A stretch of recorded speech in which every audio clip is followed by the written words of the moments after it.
সম্মানিত দর্শক, আসসালামু আলাইকুম। নতুন আরেকটি ভিডিওতে আপনাদেরকে স্বাগত জানাচ্ছি। সরকারি ও বেসরকারি বিদ্যালয় সময়ে ভর্তি 2025 এর ভর্তি আবেদন প্রক্রিয়া কিভাবে সম্পূর্ণ করবেন সে বিষয়টি নিয়ে সহজভাবে আপনাদেরকে বোঝানোর চেষ্টা করব। আশা করি আপনারা শুরু থেকে শেষ পর্যন্ত থাকবেন। শুরুতেই আপনারা আপনাদের কম্পিউটার, ল্যাপটপ অথবা মোবাইলের যে কোনো একটি ব্রাউজারে গিয়ে লিখুন gsa.teletalk.com.bd লিখে ইন্টার বাটনে ক্লিক করলে আপনাদের সামনে এরকম একটি পেজ আসবে।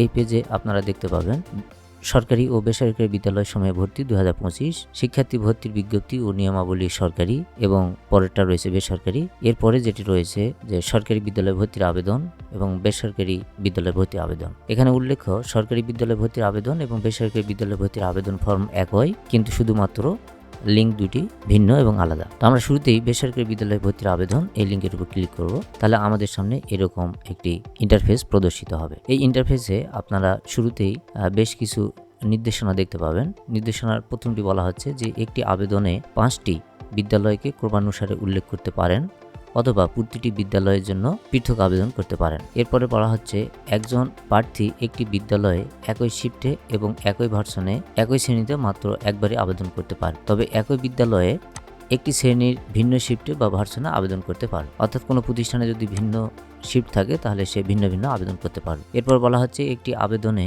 একই থানার সর্বোচ্চ 5টি বিদ্যালয় নির্বাচন করা যাবে। উক্ত থানায় আরও বিদ্যালয় থাকলে ভিন্ন আবেদনে সেগুলো নির্বাচন করতে হবে। এরপরে বলা হচ্ছে প্রার্থীর বর্তমান বা স্থায়ী ঠিকানা যাই হোক না কেন জেন্ডার অনুযায়ী দেশের যে কোনো বিদ্যালয়ে সে আবেদন করতে পারবে। এরপর বলা হচ্ছে ইচ্ছাকৃতভাবে জন্ম নিবন্ধন নম্বর অথবা অন্য কোনো ভুল তথ্য প্রদান করলে অথবা একাধিক ভুয়া জন্ম নিবন্ধনের নম্বর ব্যবহার করে আবেদন করে ডিজিটাল লটারিতে নির্বাচিত হলে তা বাতিল বলে গণ্য হবে। এবং পরবর্তী নির্দেশনাটি বলা হচ্ছে যে সমস্ত তথ্য অবশ্যই ইংরেজিতে পূরণ করতে হবে আর লাল তারকা চিহ্ন বিশিষ্ট অংশগুলো অবশ্যই তথ্য প্রদান করতে হবে। আরেকটি নির্দেশনায় বলা হচ্ছে যে যমজ সন্তানের জন্য একটি আবেদন করতে হবে, অর্থাৎ 2টি সন্তানের জন্য অনলাইন আবেদন হবে একটি। তো চলুন আবেদন প্রক্রিয়ার যে ফর্ম রয়েছে সেই ফর্মটি কিভাবে পূরণ করবেন সেটি সম্পর্কে আপনাদেরকে একটি ধারণা দেওয়ার চেষ্টা করি। শুরুতেই বলা হচ্ছে নাম, এই বক্সে শিক্ষার্থীর নাম লিখবেন।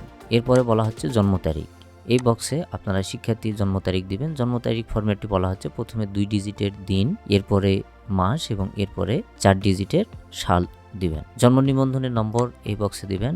এরপরে শিক্ষার্থীর ধরন, জেন্ডার, অর্থাৎ এখানে বালক বালিকা নাকি তৃতীয় লিঙ্গ সেটি এখানে উল্লেখ করে দিবেন। এরপরে মোবাইল নম্বর, এই ঘরটিতে মোবাইল নম্বর 11 ডিজিটের অভিভাবকের মোবাইল নম্বর দিয়ে দিবেন। এরপরে সেই মোবাইল নম্বরটি পুনরায় আবার পরবর্তী বক্সে লিখবেন। এবারে পরের বক্সে পিতার নাম, এরপরে পিতার এনআইডি নম্বর, তারপরের বক্সে মাতার নাম এবং এরপরে মাতার এনআইডি নম্বর। যদি পিতামাতা না থাকে তাহলে অভিভাবকের নাম এবং অভিভাবকের এনআইডি নম্বর দিয়ে দিবেন। এরপরে শ্রেণী, যে শ্রেণীতে ভর্তি হতে চান সেই শ্রেণীটিতে ড্রপডাউন মেনু থেকে সিলেক্ট করে দিতে হবে।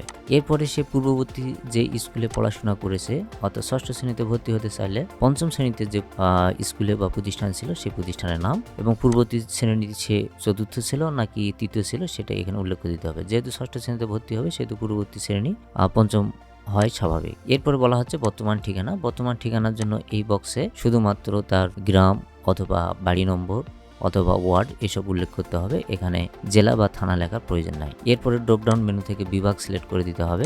বিভাগ সিলেক্ট করে দেওয়ার পর জেলা অপশন থেকে ড্রপডাউন মেনু থেকে জেলা সিলেক্ট করে দিতে হবে। তারপরে সেখান থেকে থানা সিলেক্ট করে দিতে হবে। পোস্ট কোড জানা থাকলে পোস্ট কোড দিয়ে দিবেন, জানা না থাকলে দেওয়ার প্রয়োজন নাই। এটি যেহেতু রেড মার্ক নয়, ম্যান্ডেটরি নয়, তাই না দিলেও চলবে। এরপরে স্থায়ী ঠিকানা, স্থায়ী ঠিকানার ক্ষেত্রে শিক্ষার্থীর স্থায়ী ঠিকানা সেখানে বাসা নম্বর, গ্রাম অথবা ওয়ার্ড এসব উল্লেখ করতে হবে। এখানে জেলা বা থানা লেখার প্রয়োজন নাই। ঠিক একইভাবে তার স্থায়ী ঠিকানার এখান থেকে বিভাগ নির্ধারণ করে দিতে হবে, জেলা নির্ধারণ করে দিতে হবে, থানা নির্ধারণ করে দিতে হবে। এরপরে পোস্ট কোড জানা থাকলে দিয়ে দিতে হবে। এরপর বলা হচ্ছে শিক্ষার্থী যে ভার্সনে পড়ালেখা করতে চায় বা ভর্তি হতে চায় সেখানে ড্রপডাউন থেকে সিলেক্ট করে দিতে হবে বাংলা অথবা ইংরেজি। এবার বলা হচ্ছে যে এলাকার বিদ্যালয়ের সময় আবেদন করতে চান সেগুলোর বিভাগ, জেলা ও থানা নির্বাচন করুন।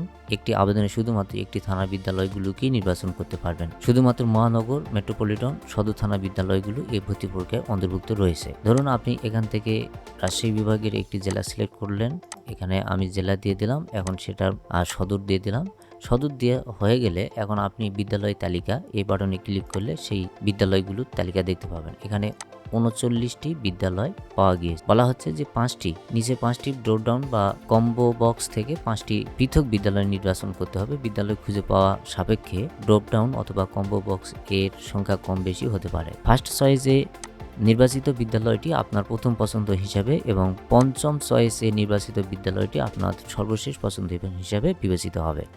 প্রতিটি বিদ্যালয়ের জন্য একাধিক সংরক্ষিত আসন নির্বাচিত করতে পারবেন। নির্বাচিত সংরক্ষিত আসন অথবা সংরক্ষিত আসন সময়ের সাপেক্ষে প্রযোজ্য ক্ষেত্রে তথ্য প্রদান করতে হবে। ধরুন এখান থেকে আমি যে প্রতিষ্ঠানটি আসতেছে একটি প্রতিষ্ঠান দিলাম। প্রতিষ্ঠানের দেওয়ার পরে এই প্রতিষ্ঠানে আপনি কোন কোটায় ভর্তি হতে চান। সাধারণত সকল প্রতিষ্ঠানই জেনারেল কোটা আবশ্যিক, সেগুলোতে টিকমার্ক শ্যাডো আকারে রয়েছে, এগুলো দেওয়ার প্রয়োজন নাই।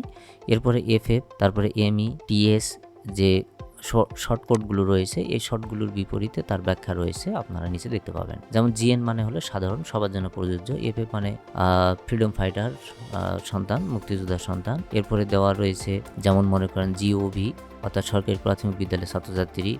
এরপরে দেওয়া আছে TWN মানে যমজ অর্থাৎ 1 তারিখে জন্মানো সন্তান, এবং LB মানে লিল্লা বোর্ডিং এ অবস্থানরত শিক্ষার্থী। যার জন্য যেটি প্রযোজ্য সেই ঘরগুলোতে সেখানে আপনারা এভাবে প্রতিষ্ঠান সিলেক্ট করে দিয়ে সেগুলোতে চেকবক্স কম্বো বক্সে টিক দিয়ে দিবেন। যদি মুক্তিযোদ্ধা হয়, দেখুন এখানে মুক্তিযোদ্ধার বক্সে ক্লিক করার কারণে এখানে কিন্তু তার সনদ নম্বর চাওয়া হচ্ছে।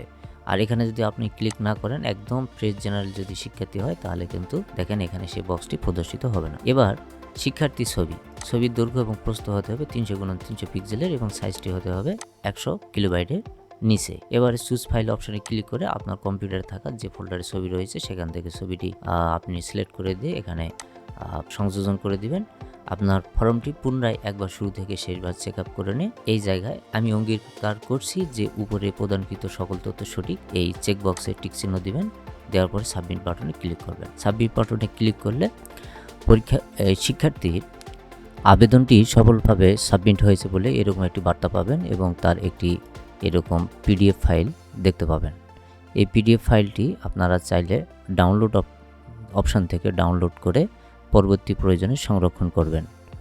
আর যদি কোনো কারণে আপনারা এটি ডাউনলোড করতে না পারেন, তাহলে পরবর্তীতে অন্য অপশান থেকে আপনারা উপরে যে অপশান মেনুগুলো রয়েছে সেখান থেকেও ডাউনলোড করে নিতে পারবেন।